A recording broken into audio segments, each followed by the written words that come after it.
Beautiful earth angels, soul tribe, soul family, light warriors, welcome back to another little mini channel message.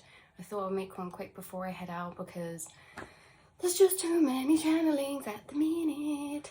You guys are conscious light warriors. You are the embodiment of the light in the dark. You are the way showers. You are the healers. You are the teachers. You are the students who bring understanding to other people through your understanding. You have such a deep understanding. Understanding grows love, it grows knowledge, it grows wisdom. You are the teachers because you teach through your emotional morals and values, through your actions that people witness, through what you say, through people conversing with you, through you creating poetry or art of any kind, literally any kind, because if you're transforming emotion into physical, you're also teaching and bestowing an energy to somebody, to the receiver. And that energy is so important because you as the teacher are more in tune with emotions like empathy, compassion, which bring understanding, which is how you teach. You guys are the yin and yang, and there's this yin and yang always inside of us. There's also the yin and yang in the collective, the divine feminine, the divine masculine, the light, the dark, and most importantly, the conscious and unconscious.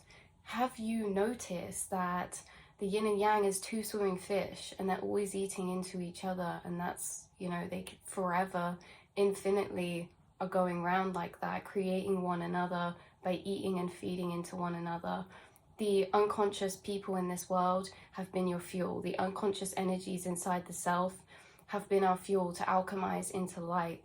Have you noticed that you are the light? And in the yin and yang, it can sometimes be confusing because it's like the white fish is the yang energy, divine masculine energy, and the black fish is the divine feminine energy, it's the yin energy.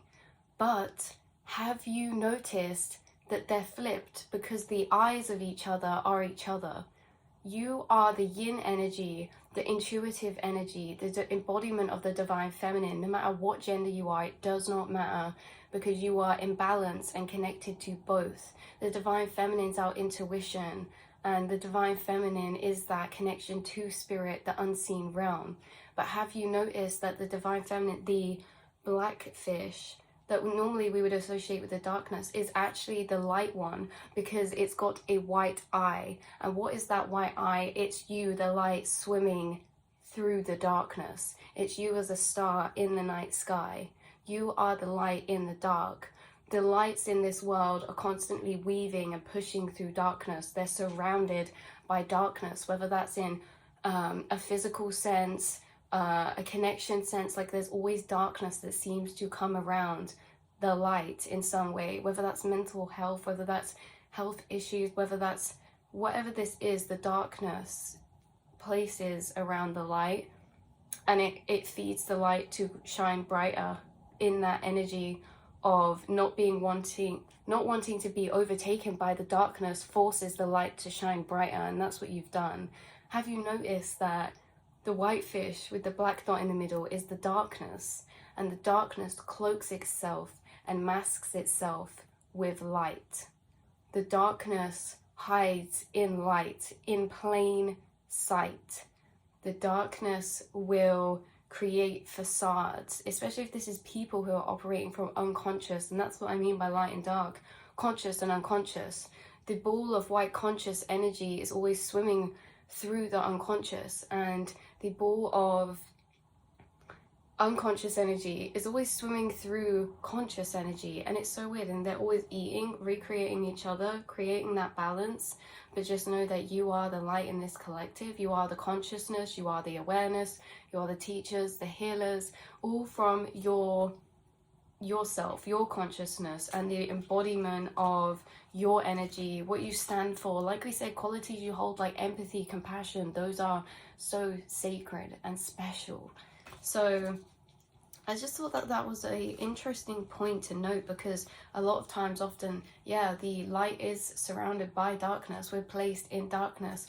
We're put in cities of low vibrational frequencies, or incarnated in families who have a lot of trauma, or there is a lot of toxic people or dark people or energies that are operating from an unconscious space, who are drawn to the conscious energy, towards the light. The light is constantly fighting battles in the spiritual realm, the mental realm, the emotional realm, and you've defeated so many demons and energies of unconsciousness that you've transmuted into awareness. So you are an alchemist of unconscious energy, and alchemizing and transforming that into conscious energy, into awareness and higher awareness. That is powerful. So I'm going to pull and divinate one little message from this book for us today. The Communicator. I remember that my words can have multiple meanings. Interesting. This is relevant right now for somebody watching. This is relevant, this message. This is so interesting. The difficulties we have with other people are usually the result of communication problems. Most often, problems arise because the parties involved are either not making themselves clear to each other, or because either one, both refuses to make an effort to really listen. Normally, that's the unconscious energy. The unconscious energy will never want to listen, okay? The conscious energy is always trying to understand. They're always each other's opposites. So where the conscious understands, the unconscious doesn't. The unconscious doesn't want to understand.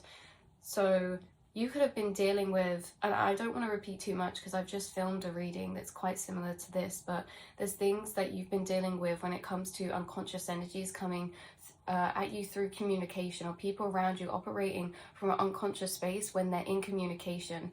Now, this could be with you. It could also be just them viewing their expressing their views or opinions in conversation to you, not necessarily directed towards you, but you can see straight through to the unconsciousness of it, okay? So it's a waste of everyone's time to let fear and preconceived notions stand in the way of real communication.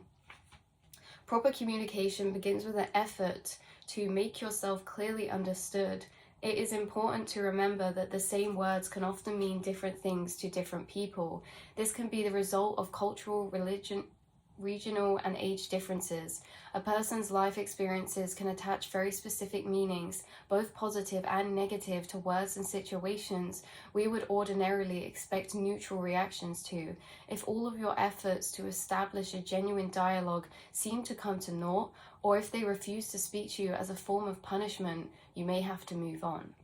So interesting. Someone could have been distancing themselves or refusing to speak to you, or something like that. This is the unconscious space of the energy, and this person does not, they have completely different energetic loops behind the words that you know. The words that you have understanding of, this person has understanding too, in a completely different way.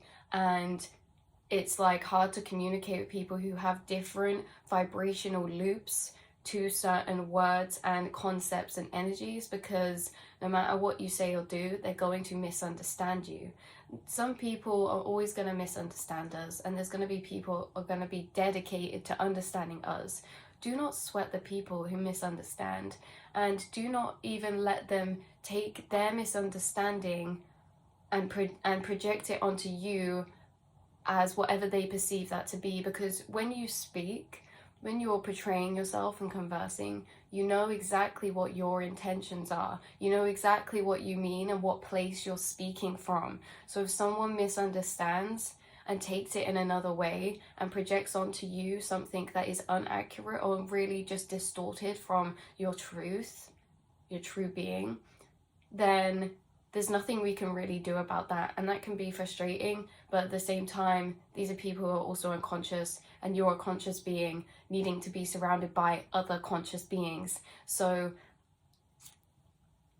these people, like, maybe some of us, it's like we have to be around them. We're always going to come across people who are operating from an unconscious space. And I'm not saying that all, okay, it's well important to remember, even as spiritual people, even in myself, you know, I have unconscious energy. It's not just conscious and unconscious, like this is pure conscious and this is pure unconscious. The unconscious still have flickers of consciousness in them, and the conscious also have flickers of unconsciousness in them as well. So just if someone like identifies to be spiritual, don't take it as they're fully a conscious person. It's that they also are just people. What is a spiritual person? It doesn't exist. We're all just people. We're all just persons of conscious energy, embodiment and aspects, and unconscious aspects and embodiments within. But you're somebody who's reclaimed so much conscious energy that you operate from a higher awareness. So actually a lot of the thoughts, things you say, your beliefs, you're always rewriting them with a conscious awareness by looking at all sides and gaining those higher perspectives that are all encompassing to bring understanding, to bring love, to dissolve separation. If you notice unconscious, these people that you've been dealing with, they do not have understanding. They don't understand, they'll just project. So again, it's to not take heed and let these people lower or dim your light or your frequency with their unconscious energy. Just carry on being you, strength. Carry on being you. Carry on holding your ground. Carry on being courageous and knowing your power. Like I said, yeah, some people can have completely different meanings to things that we're on about that mean different things to us, and communication is just a bit of a weird thing. And the thing is, when you come across like soul tribe or other conscious beings, a lot of the time you're going to telepathy more and connect more and know where each other are coming from and not misunderstand that. So if someone keeps misunderstanding where you're coming from or what the things that you're saying, like, I think this is a review of those type of people, like distancing energy, setting boundaries, you know, look, death card, cutting ties, like distancing, cutting ties, setting boundaries and shifting away. Scorpio energy. Earth sign energy, we've got Queen of Pentacles as well. Oh, and a white rabbit could be significant, or rabbits could be a synchronicity in general. But yeah, this is where I'm going to leave this reading. Just pulled the Death card again. Got Hierophant bottom deck. Right, and we've got Page of Pentacles. So definitely new opportunities are coming in. There's also like this Page of Pentacles energy, as if like, you know, people kind of maybe reaching out, or friends reaching out, or opportunities coming to you in that kind of sense. But yeah, just carry on going and doing you guys. Just pulled the Death card again. And as the time went to 13, which is the number of the Death card, is 13. Transformation, big transformation, big things are happening with that Death card energy. There's a lot of deeper loops to that we're not going to get into 13. But just so you guys can simmer and reflect throughout your day, Death card energy is very strong. That's that death and rebirth. That's that transformation. That is that Scorpio energy of what is hidden beneath the surface. Illusions cannot fool you. You are so solid in your conscious awareness and your beliefs and what you stand for, and your empathy and your compassion and your understandings and your love. Do not let anyone shake that away from you. I love you all so much, and I will speak to you in the next reading.